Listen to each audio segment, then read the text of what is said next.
you want to share it, that's fine. This is going to make, this will probably make 3 spoons right here. Yeah. Right? You don't need, the thing doesn't need to be super giant thick. You don't want a spoon that weighs 5 pounds. You want something that's easy to use. So this is one piece that was cut in half. And so if I'm looking at these pieces and I'm deciding which one I want to use, that one right there is not going to be the candidate. Right? There's a big knot in that thing. You can see that twisted green right there. That's going to be a pain in the butt. I don't want that one. Now, if it's got some natural curve to it or something I want to take advantage of, I might pick that piece. But something that's got knots in it like that, I don't want to mess with unless I have to. And it's not free on this piece, so I'm going to use this one now. So we're going to take this, we're going to split it. I want to take advantage of this part of the wood here, where the widest grain pattern is. So I really need to split it in the pith if I want to split it even. But I can split it just off to one side, probably get away with it. So that's what I'm going to try to do.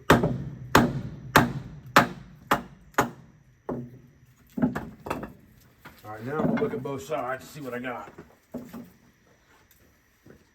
You can see this thing's got a lot going on in here, okay? It is what it is.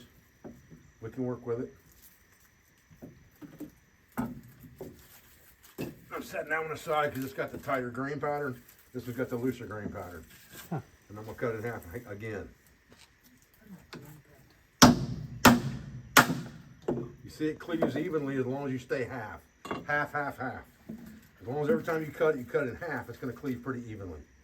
This is still way more than we need. I want this part, I don't want this. You'd think you want this, but you really don't want that. That curve that's already there at the bottom is going to have a tendency to split first when it dries. You want something like this that doesn't really have a whole lot of curvature inside of it. You kind of cut that curvature out of it. That's really kind of what you want. So we're going to get rid of that. And now we're going to take this thing and we're going to, this is not going to split evenly. I guess it's split pretty evenly. We don't need that. I don't need that.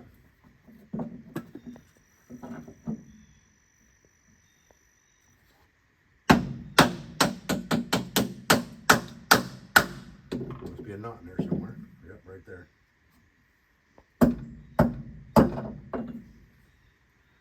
That piece right there is the one I don't want to mess with if I can help it.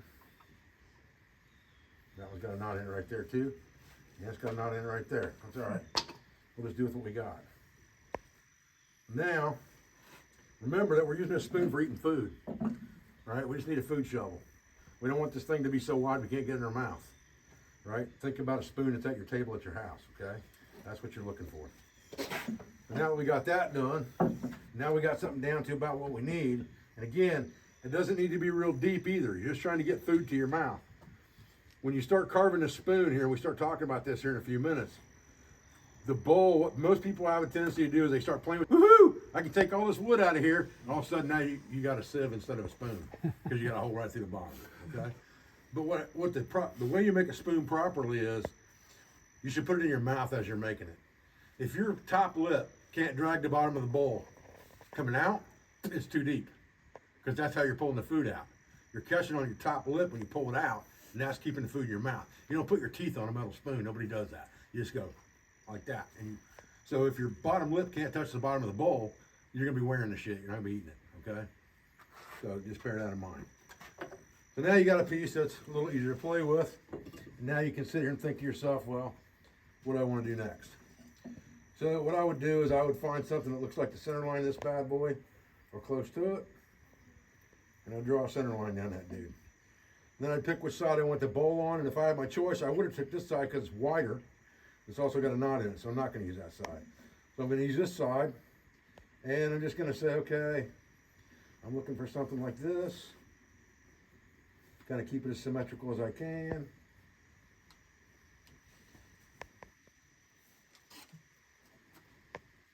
And I'll worry about the handle later.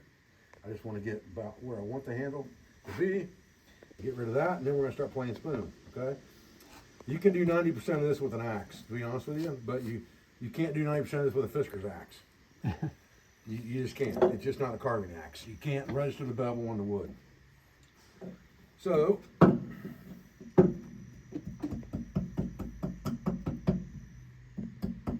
this is bouncing a little bit. I don't like that. But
This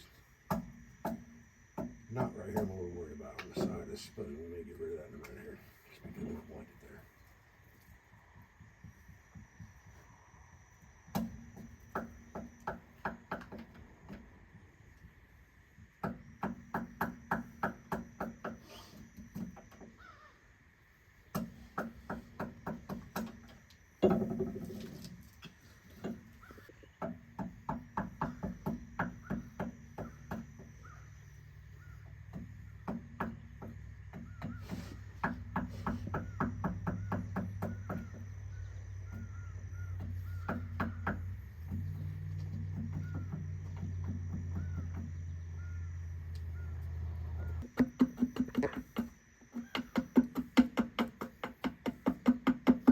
You got two choices with a handle and a spoon. You can go wide this direction, or you can go wide this direction. But you can't go thin in both directions, or you're gonna snap it right off, okay? You kind of got to think about that before you start getting after it too much. Got a little knot right here, playing games with us. Okay, we're not gonna worry about him. Okay, now we're getting it thinned out pretty good here.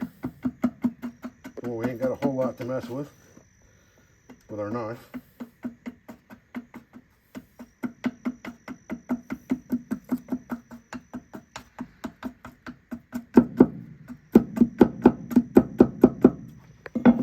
Knot's giving us fits right there at the end of that spoon. Bad boy of the knife.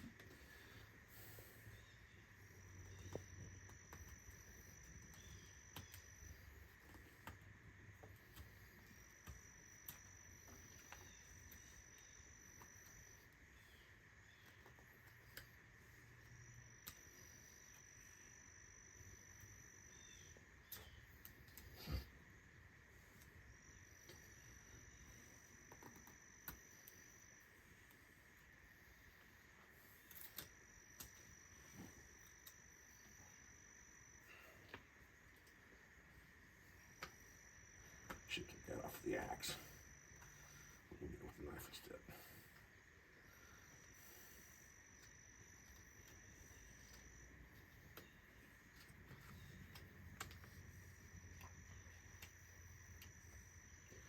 You notice these different grips I'm using, okay? Pay attention to that because you're going to use them a lot.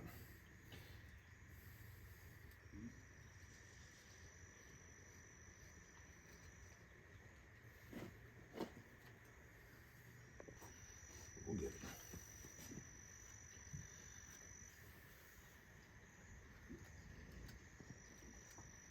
There we go.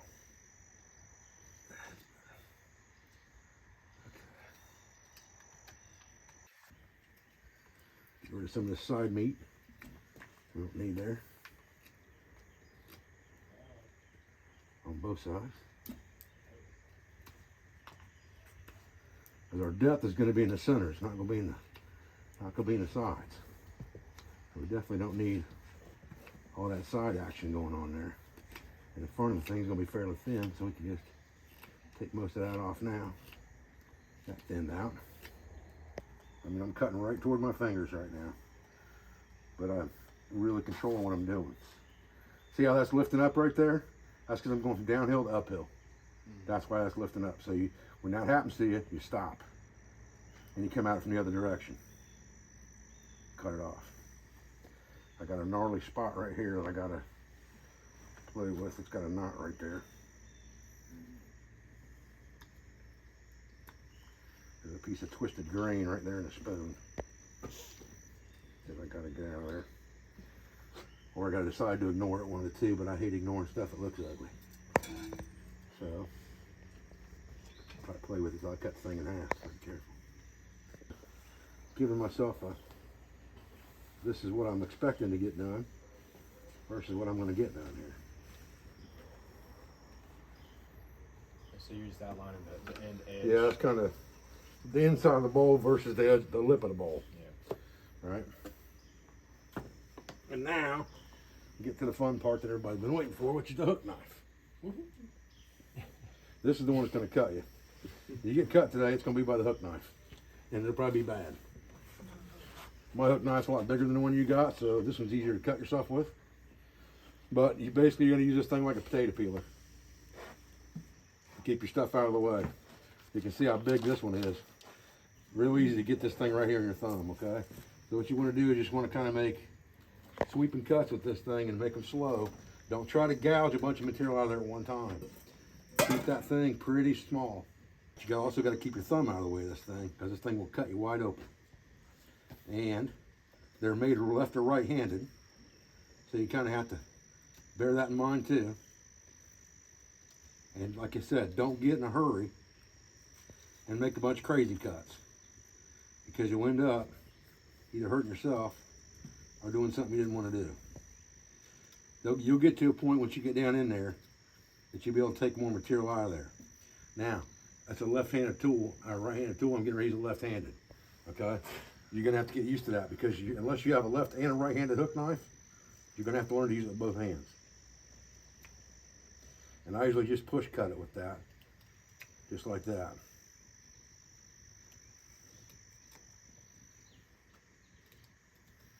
Trying to get across the center line. So you got high center right there in the middle. You got to get rid of that, or it's going to haunt you.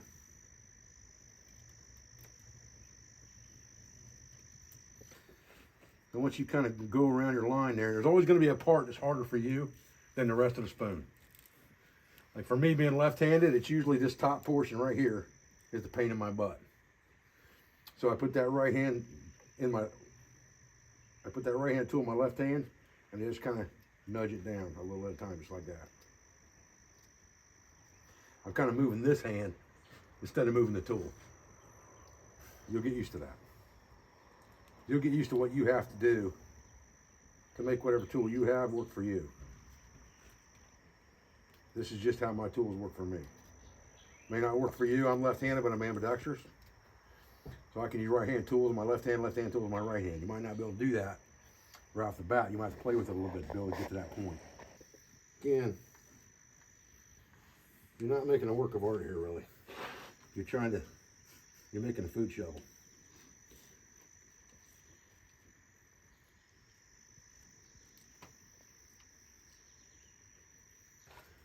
But in the old days, a spoon would be bigger or wider, would be off-centered. It would be wider on the side that you fed your mouth with.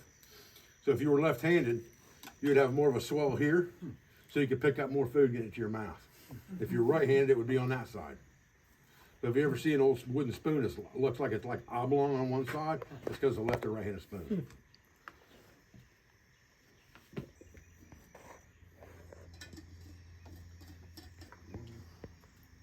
I always got one side, it's a little different than the other side because of the left-handed, right-handed thing.